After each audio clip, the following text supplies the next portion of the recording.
You are listening to This is Oklahoma, hosted by Mike Hearn, telling stories of Oklahomans and those that have made it their home. This podcast is presented by the Oklahoma Hall of Fame, telling an Oklahoma story through its people since 1927. For more information on the Hall of Fame, go to www.oklahomahof.com and follow them on Instagram for daily updates at oklahomahof. What's up, guys? Welcome back to another episode of This is Oklahoma. Mike Hearn here, your host, back with another episode. We are in Oklahoma City today at Stability Cannabis with mate Denver Kitch. It's been a while, actually. Well, I mean, I saw you at Christmas, but before that it's been a while.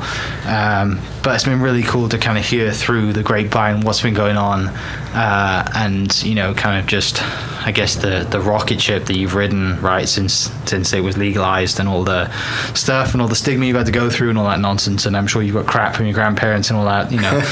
Yeah. What are you doing now? Stuff like that. But you know, thanks for taking the time out, and it's been a busy day for you. Some bigger news people in the house with a lot more cameras and kit than I carry, but I appreciate your time, and I'm kind of excited to dive into the story. And I've had, you know, kind of friend of mine or previous guests that have been on to talk about kind of the cannabis industry from like a selling perspective, you know, like they own a store or whatever, right, but never on the grow side. And certainly not from an operation the size that you guys have, you know, being the, or if, you know, one of the biggest, if not the biggest in the state. And most people driving past you have no idea, right? Yep. Absolutely no idea, which is kind of, I like that. That's pretty cool. But before we get into that stuff, let's go, like, you know, all the way back, like we do with this podcast, to give people a context. You know, where does, I guess, life start? You know, born and raised in Oklahoma? Yep, born and raised Yukon, Oklahoma. It was my home for forever. Yeah. It's mom and dad were from Mustang and moved to Yukon when my brother and I were born. So it's, you know, I've been in Yukon my whole life. And sports growing up, all that kind of, you said your older brother? Yeah, older brother. Okay. Got an older brother. You know, so you were the loved one then? Yeah, definitely the loved one. I was the youngest, and you know, played sports. You know, always wanted to watch my brother growing up playing baseball, basketball, all that good stuff, and that's what I wanted to get into. So, and you know, baseball, football, and basketball were my sports. And going up in high school, and then baseball became very important, and got to go play college and got to play professionally for a while. So yeah, baseball was fun. So baseball, and that's kind of, you know, as kids we grow up, we play every sport we can, right? Like parents are taking us to places, or, you know, playing, for me it was rugby, football, and golf. And then you get to a certain point, like for me, I think it was when I turned like 12, it was like, okay, golf is like this is the time that golf is the only thing I care about now. What period for you was that baseball was like, this is my shot? You know, I think it didn't really happen until later in high school. I loved playing football.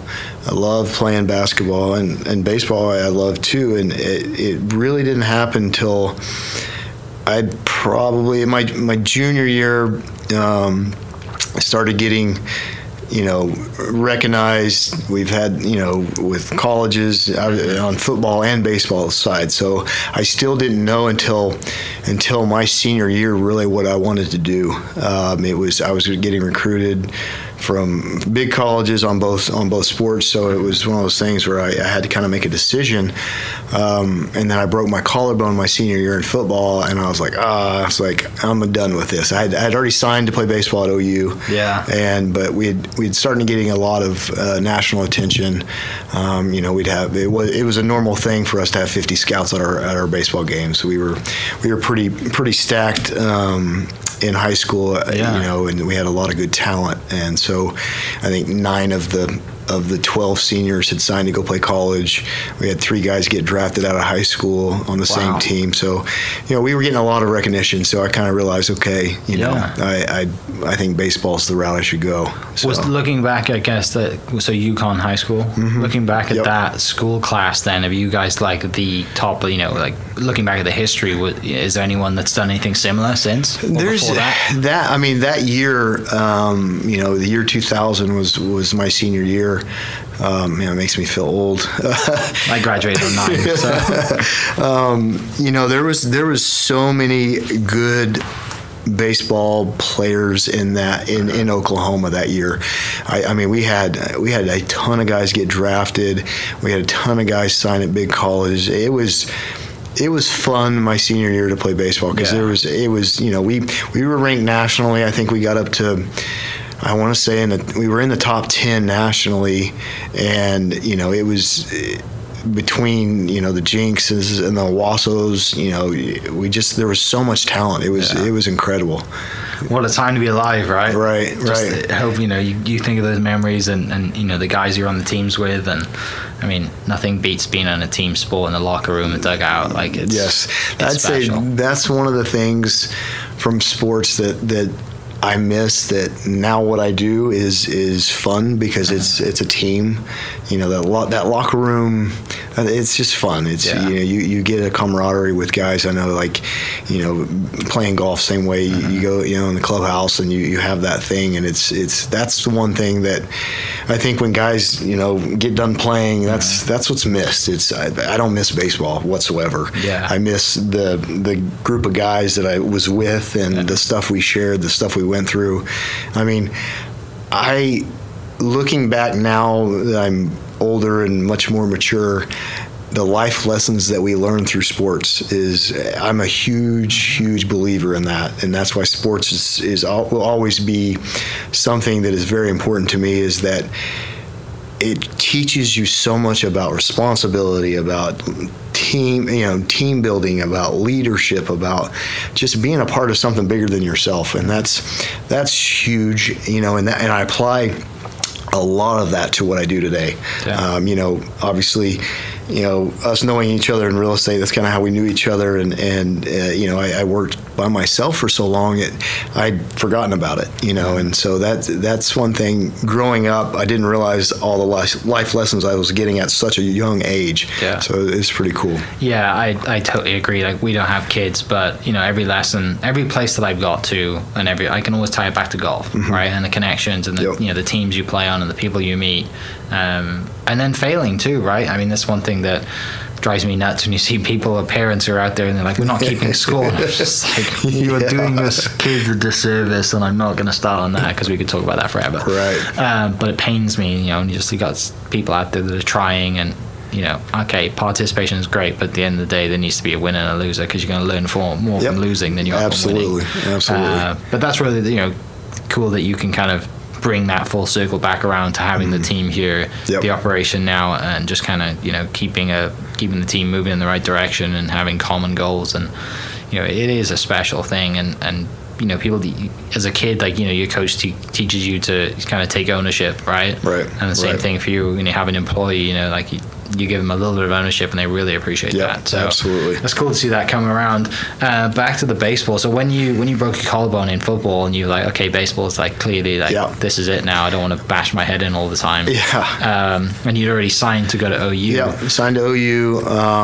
Got drafted. I got drafted in the 29th round by the Pirates out of high school. And realized, because I was like, I'm not signing right now. Because you did a minor league team. I'm like, I need to go to college. It was one of those things that was important to my parents. It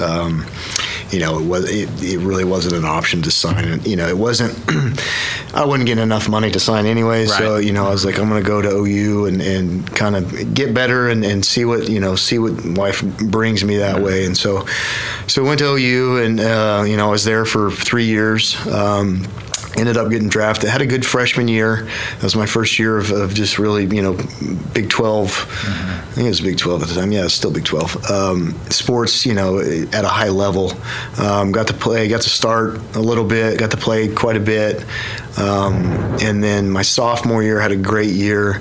Ended up getting drafted. And I was sophomore eligible. I was old enough to be drafted at a 4-year for being a sophomore.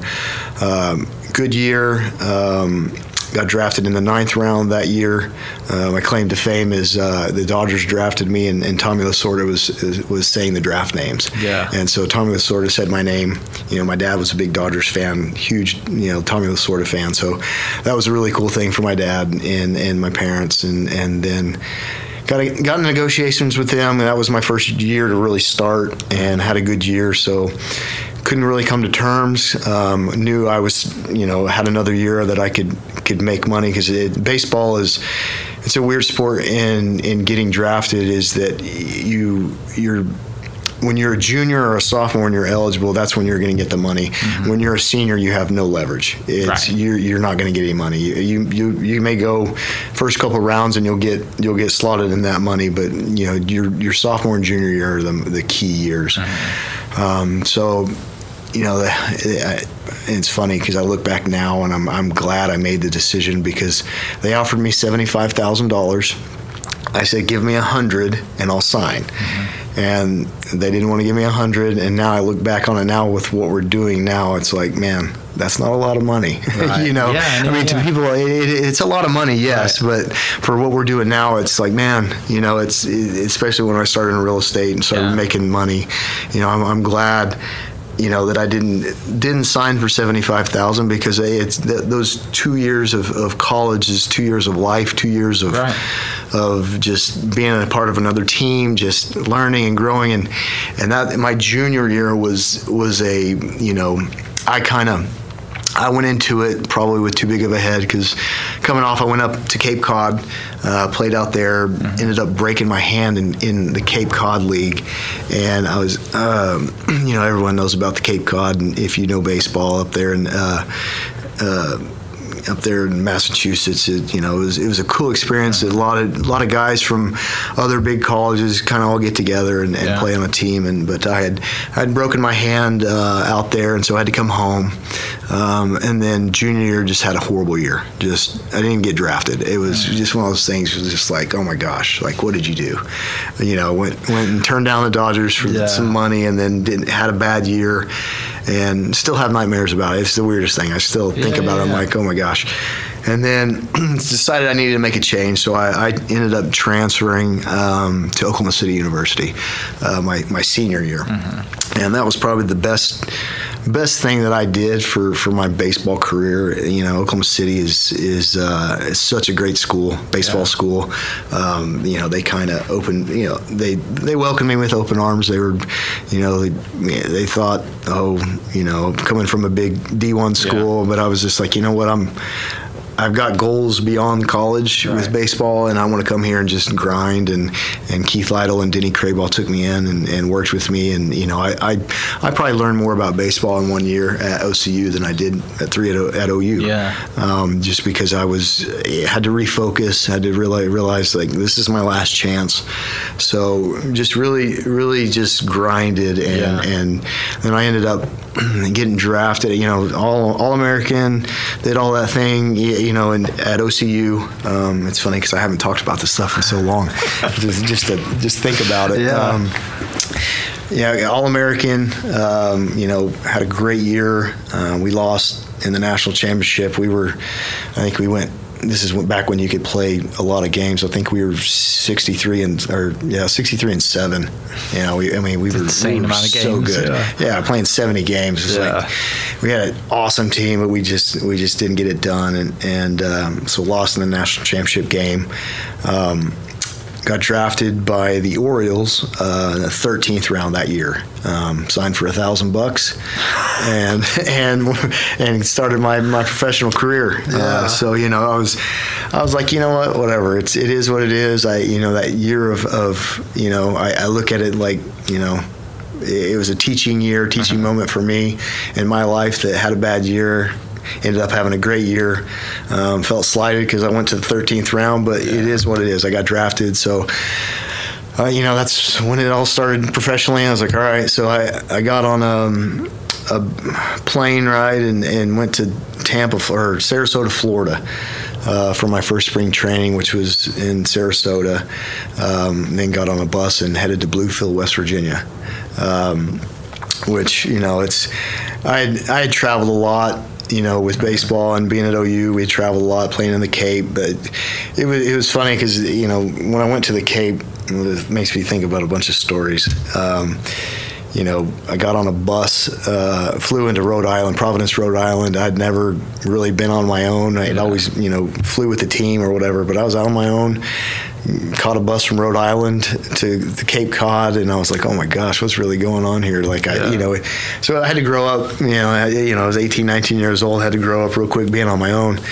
And so, Bluefield, West Virginia was quite an experience. We had a lot of fun. Yeah. I was an older guy, so I was 23 at the time, 22 something, and I'm playing with some 18-year-old kids and that had signed out of high school and some other college guys, and in Bluefield, West Virginia, if you don't know where West Virginia or Bluefield, West Virginia, we went to Walmart for fun. I mean, because there was nothing. I mean, it was insane. It was up in the hills, Appalachian Mountains, up in West Virginia. Got to travel, Tennessee, North Carolina, West Virginia, just kind of that Appalachian. It was called the Appalachian League. So traveled a lot, learned a lot. Right. It was the first season with a wood bat. Other than playing in the Cape. It was a lot of fun. So many stories that aren't eligible for the podcast. I would say, but better for we don't have time for sure. It is tough looking back, because I kind of similar to that. Like, I never turned pro with golf, but when you play with guys, whether it's in college or in high school or just at tournaments, when you travel, and then 5 years later you see that guy on TV, and you're just like, you get that feeling. Mm-hmm. And I get it now. I'm watching guys on PGA Tour I play college golf with, and I play guy, just stuff like that. I'm just like, could have been me, right? And it always woulda, coulda, shoulda, woulda, all that nonsense. But it's just that feeling of like, you turned pro, you gave it a go. I chose not to. But yeah, I can definitely relate to that, because it's, and life turns out the way it does, right? You probably wouldn't be doing what you are now. No, exactly. If you just signed for 75,000 or whatever it is. But it's just that unknown that kind of chews at us. Yeah, no, it's you look at guys all the time, and you're like, man, that if I would have took that path. I mean, I got buddies that signed early and it didn't work out, and and then they didn't have college to fall back on. So it was one of those things where I look back on it and I got a good education. Yeah. Whether it be sociology or whatever, but I got an education. Yeah. So just that 4 years of life, you grow up a lot. And you're able to handle. Because I look at it, if I was 18 years old and signed with the Pirates, or even when I was 21, or I was 19, when I was 21 and signed with the Dodgers, I look back, I'm like, man, I hadn't really lived a whole lot of life. And if I was 18, 19 years old out on my own, it's a job. It got to the point where it was a job. Mm-hmm. It wasn't fun, and you lose the it's a game. But this is how you're feeding yourself. Right. So it's like, man, what am I going to do after this? And that's one thing that, after I think I played for 4 years, it's you look back and you're like, man, that's a long, it's a short amount of time, but the stuff you learn when you're out on your own, when you're trying to make money and you're playing a game for money.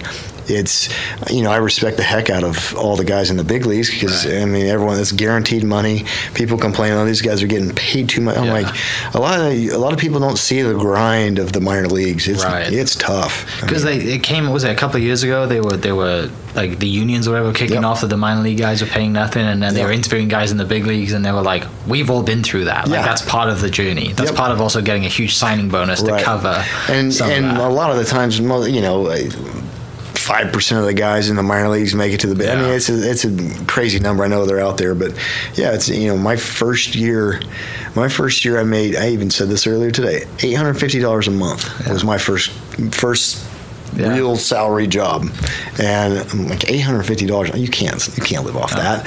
And then they changed it. My second year, they bumped up the minimum. It went to $900 and $1,100 a month. You're basically paid on the years you've been in. So my second year, I made $1,100 a month, and it's still that today. And that's what you get these lawsuits now. There's a big class action lawsuit. I don't know. I think they've won it, but it's like you see these guys that, of course, they pay for your stuff on the road. They give you meal money. Mm-hmm. And what was crazy to me was because there's a lot of guys in the minor leagues from the Dominican, from Venezuela, from all these other countries, which that's a ton of money to those guys. Right. I mean, they would send a lot of their money home. They would eat chicken and rice every day. Yeah. We'd go to hotels. They would bring their crock pots, and we'd go eat with them because it was good. Right. No doubt. Yeah. If you want authentic I'm like, food, hey, give me some of that. No doubt. But yeah, they would send that, but that's a lot of money from those guys. Right. And for us, it was just like, how do we survive? Yeah. I'd worked so many odd jobs in the summers. Worked for an electrician. I've worked for, I've just worked so many different jobs just because it's, that's what you do when you're trying to make it. Yeah. So then finally, I guess you just like, I'm done doing this. I've had enough. Come home. And it was kind of returned to Oklahoma City. It was, my last year.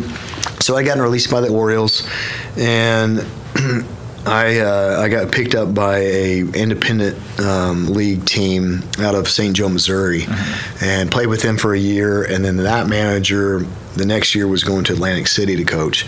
So I went with him to Atlantic City. So that was my 4th year of pro ball. And right before I left, I had met a girl, which is now my wife. I realized, okay, Emily is her name, obviously, but I met Emily about 3-4 weeks before I was supposed to leave, and I'd been single, and because it's a tough life. It's you're living out of a suitcase. It's you're traveling from town to town. It's traveling circus, and so I met her, and I realized I want to marry her, and I knew that. I told her the first night I met her, I was like, I want to marry you, and her friends were like, what? That's weird. And I'm like, oh, I'm gonna marry her. Yeah. And so I shipped off to Atlantic City, and it just wasn't fun anymore. I just knew, I was like, I've met the girl that I want to be with. I'm not making any money.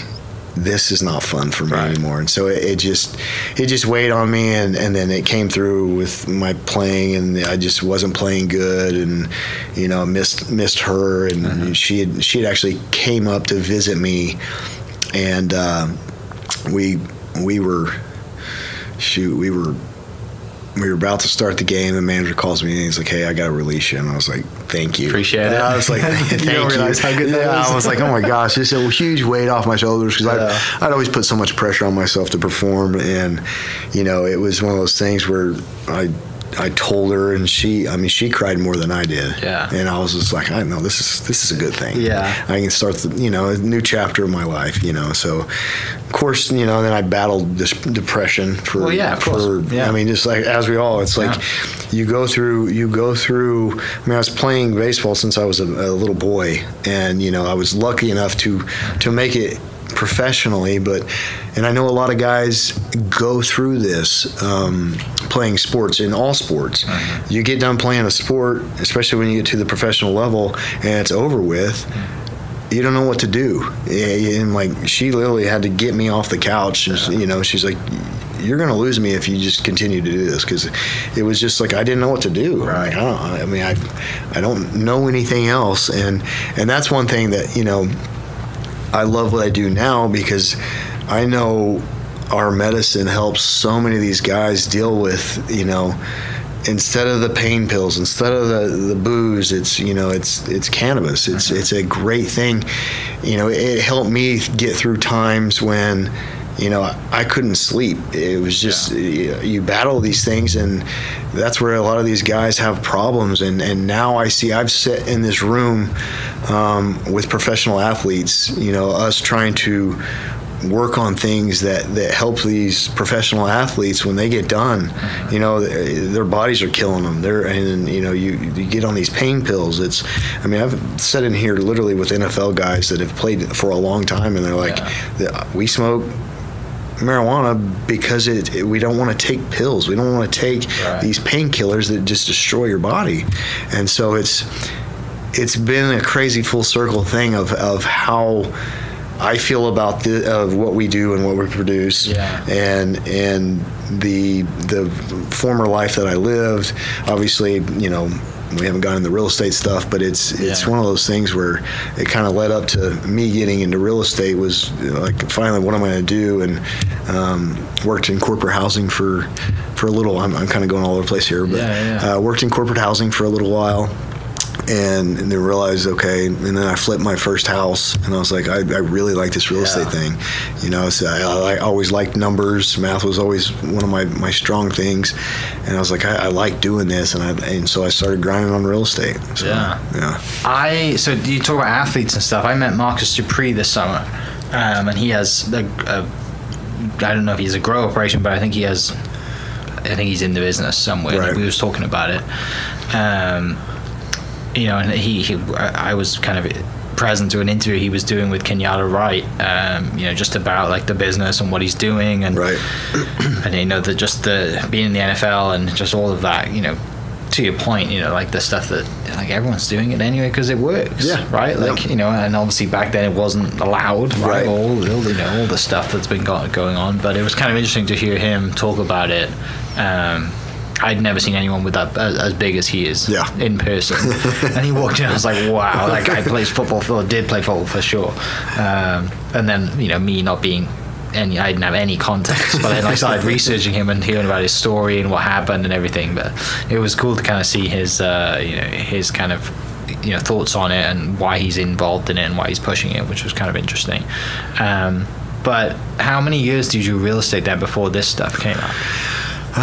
It was, I got into real estate, I want to say it was 06, 07. It was our first bust. It was like the worst time to get in real estate.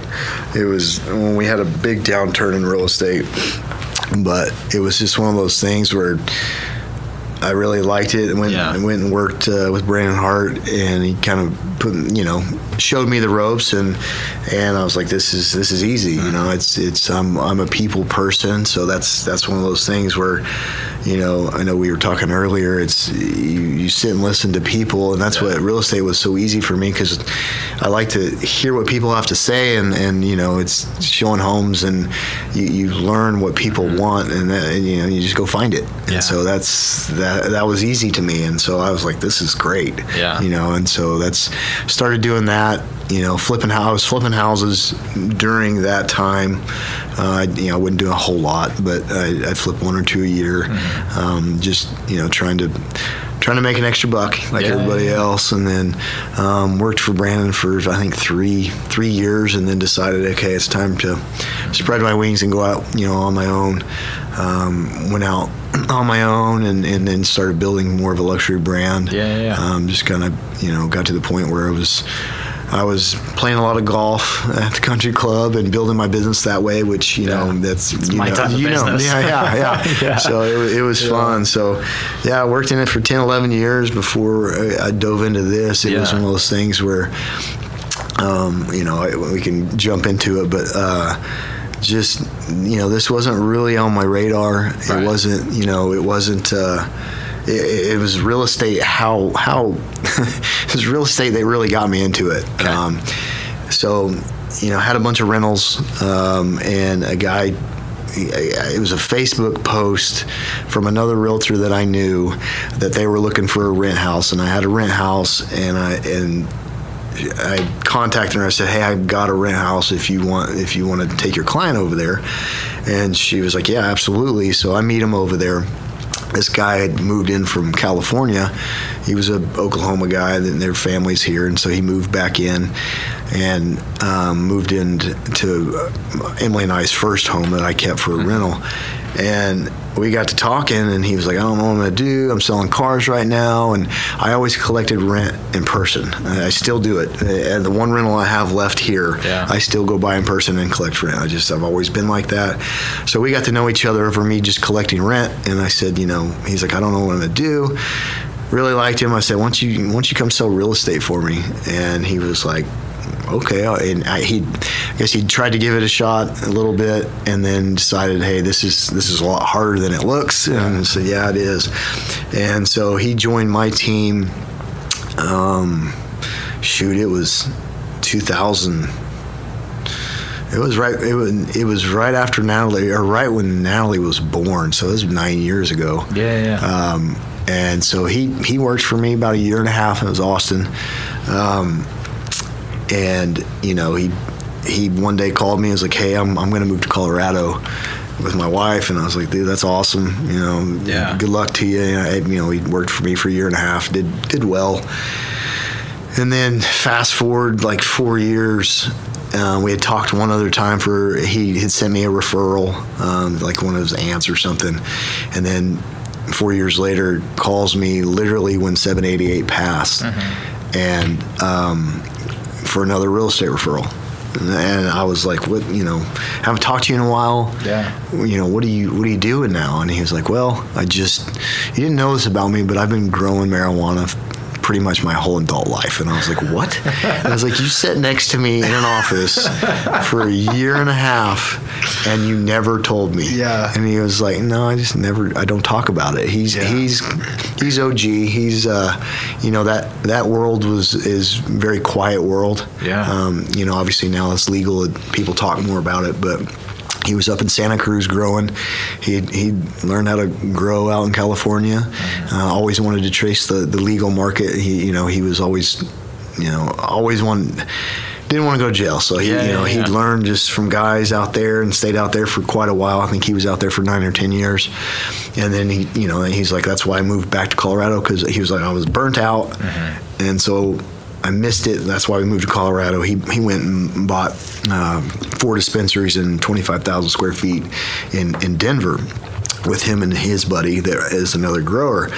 So I was like, no kidding. I was like, that's crazy. I was like, well, I'm glad you're telling me this now, because one of my clients they wanted me to invest in some dispensaries that they had that they were going to open. I was like, I'm going to an investor meeting the day that it was a Wednesday. I'll never forget. Yeah. I was like, I'm going to an investor meeting tonight. I want to call and pick your brain after these guys talk. And he was like, yeah, absolutely.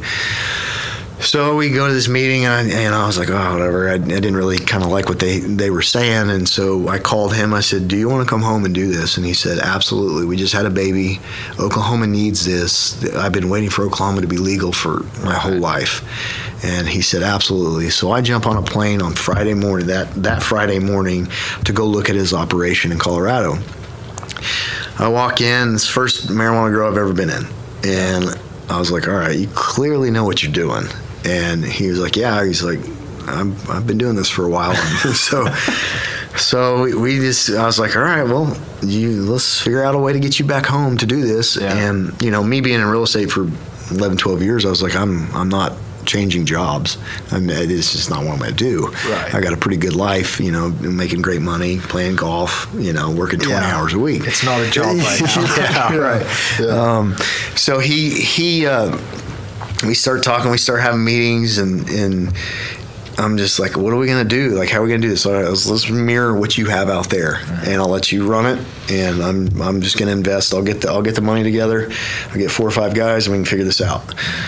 So, we start figuring out, have meeting after meeting after meeting, and I'm just like, man, I was like, this is starting to, and my wife, Emily, she's helping me through this. She's way smarter than me. What was her thoughts on this when you first approached her and said, hey, remember that guy who used to work for me? Well, she was like, yeah, go check it out.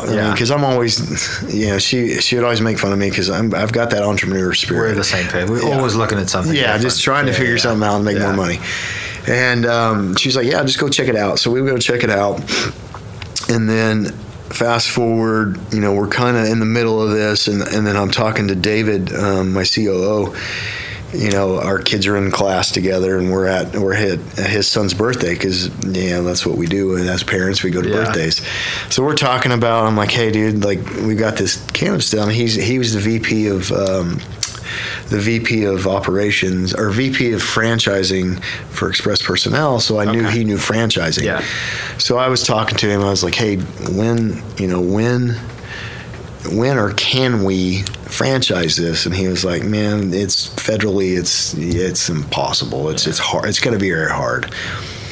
So not to get into too many details, he had helped set up another company, and we knew they needed a grower, and he was like, hey, I'll connect you guys. So we connected, got a big contract to be their supplier, their main supplier for growing, because they were flipping all their stores. So got to talking, we figured out, hey, why don't you come work for us? You've been at Express for 18 years. I'm like, hey, how much of the business do you want? he's a London School of went to London School of Business, Columbia, smart as a whip, and knows how to start a company to help me. And Austin obviously knew the plant side. David helps me with the business side, and I'm the people, and I kind of put the people facilitating. Yeah. And so he's like, yeah, let's do it. And so that's why we're sitting in this 85,000 square foot building now. Yeah. Because we knew we had to go bigger. So start raising the money for it. So you already had the contract at this point. Yeah, we basically had the contract. Yeah. And we're like, through a lot of negotiations, we got this contract. Can't really talk much about it. Well, of course, but at least you have it. Yeah. You know that you have to provide product soon. Or you're on a timeline, yeah, right? Yeah, we're on a timeline. We got a date set out for us to get to market. And one of my big investors, Troy Phillips, is, he's very, very good friend of mine, and he literally was like, I'll give you this money if you're running this company. And that's when I was like, crap. This now becomes a job. I'm like, all right. So I think I didn't want to happen. So I go home and talk to Emily about it, and I said, he's all in, but he wants me to run the company. He believes in me to be able to do it. And that's where it never dawned on me, like, hey, you need to go do this. Yeah. And he gave me that push to where, I believe in you. I'm going to give you $500,000 to go do this. Yeah. And I'm like, what? I was like, and Emily was like, well, you're too deep now. So, career change when you're, I was 38 years old. Career change at 38 years old. And I'm like, all right, we're going to do this. And then raise the money. And like, I don't know, it took me like a month to raise $7 million, right? Because we were so put together, everybody knew what we were going to do, and that's how it was born. And the team he already had assembled, people were like, okay, we trust this the team. It ended up. I mean, we went through some changes and stuff, but it was David Austin, myself, and Drew, which is my VP of operations. It was us four that really just, all right, we're going to do this. And so we moved in here in November of 18, and just have been rocking and rolling ever since. But it was started 4 guys on skateboards in an empty warehouse. But there's so many, so many crazy stories that go into how we got here, and and we've been running for a couple years, and we were looking to raise some more money, and we decided that I think we were going to raise like another $4 or $5 million for expansion. So we got to talking to a group, and we ended up selling half the company about 8 or 9 months ago. We had $88 million valuation, sold half of it for $44 million, and which is just nuts. I mean, I'm really look back. I'm still today. Back to talking about $75,000. Yeah, right? and I'm like, oh my god, like, but it's the grind and the team aspect. I mean, literally, Dave and I were in the office. I think it was this morning or it was yesterday. It was this morning. We're kind of restructuring cultivation right now. And he's saying something, and in my brain, we're trying to slot money towards a position. And I was like, yeah, dude, it's just like all right, the shortstop gets paid this, the second baseman gets paid this, and he was like, exactly. And that's how my brain works. It's just like, and it's so relatable to business, and it's like, baseball's a business, got to be a business with me, running this organization. Now we're 140 employees. It's a team. It's you got to build this team, and you got to build a good team around you. And we're one of the few, what I've learned in the last 3 years in cannabis that have stuck together. And we literally, we don't have arguments. We're like, we talk about things, but it's wild. It's just wild how still after 3 years we've all changed, and we've had this conversation, and we've all changed as human beings. It's like 3 years is a long time. We've all made some great money off this thing, but it's like we've all evolved as human beings, but we've still been able to stay together as a group, and we all talk to each other, and we communicate, and it's a wild thing. It's just been crazy.